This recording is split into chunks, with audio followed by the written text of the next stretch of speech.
Il y a à côté de nous ici la P30S, qui est une route longue de 9 km, qui devait aider pendant la Coupe d'Afrique des Nations 2021.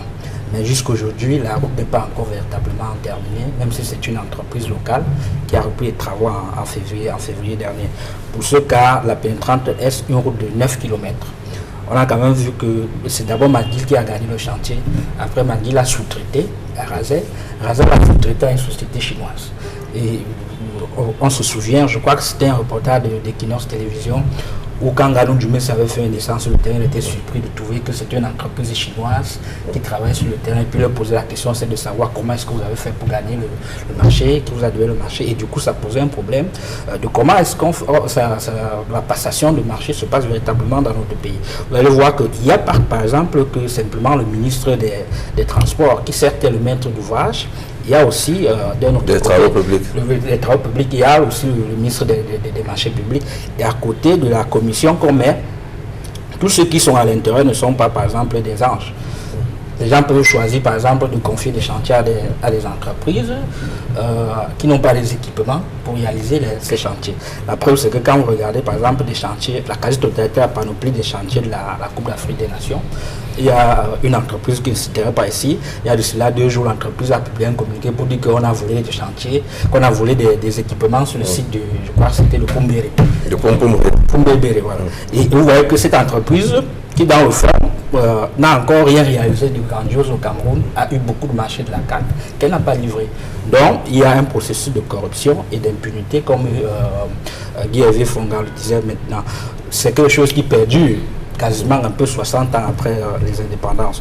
Comment est-ce qu'il faut, pour véritablement éradiquer cela, il faut mettre sur pied un système où le Premier ministre, qui est le premier des ministres, c'est-à-dire qui chapeaute les autres membres du gouvernement, peut surveiller et contrôler et sanctionner. Parce que même si on a beaucoup d'organismes de contrôle et de sanction, quand même, il faut quand même que le Premier ministre puisse contrôler les autres ministres, notamment en ce qui est de la passation. C'est vrai que pour le cas, par exemple, la P30S, Galon Dumais évoquait les problèmes de décaissement.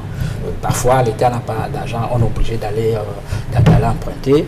Mais même les députés aussi peuvent de temps en temps jouer les rôles, c'est-à-dire que les députés qui sont de cette zone-là, pour mieux informer la population, pour voir pourquoi cela a coincé. Parce que, certes, on évoque des problèmes, mais si les députés prennent sur eux, par exemple, de dire que telle entreprise a reçu tel argent, et le délai était peut-être 3 mois que l'entreprise n'a pas livré, ça doit faire en sorte que les gens puissent voir clair, et que si l'État, par exemple, ne sanctionne pas, c'est-à-dire en punissant ces entreprises-là, la population peut voir qu'il y a un laxisme quelque part. Parce qu'il manque, comme on l'a dit, une volonté gouvernementale, d'abord pour de véritablement prendre en charge la population. Le problème d'eau, c'est vrai que c'est un problème assez récurrent dans notre pays, principalement à Douala.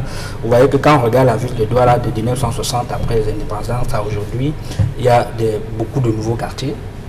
Ces quartiers-là n'ont pas d'adduction en eau potable. Que fait la société, notamment en charge du transport et de distribution de l'eau? Il faut se poser de bonnes questions parce qu'il appartient à ces sociétés, notamment de travailler en symbiose avec le nombre des habitants pour pouvoir desservir les ménages.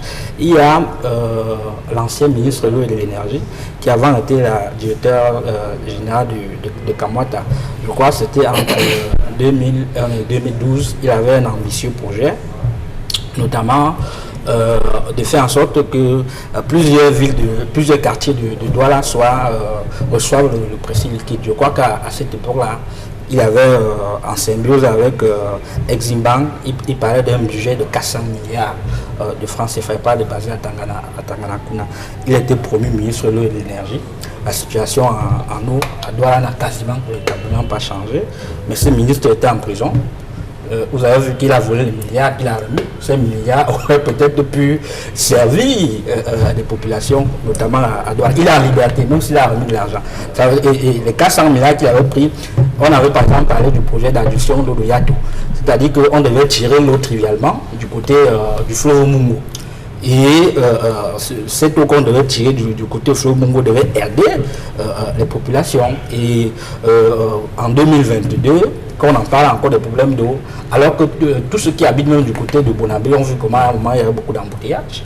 Au niveau du pont même, vous voyez comment il y a des tuyaux qui passent dans l'eau.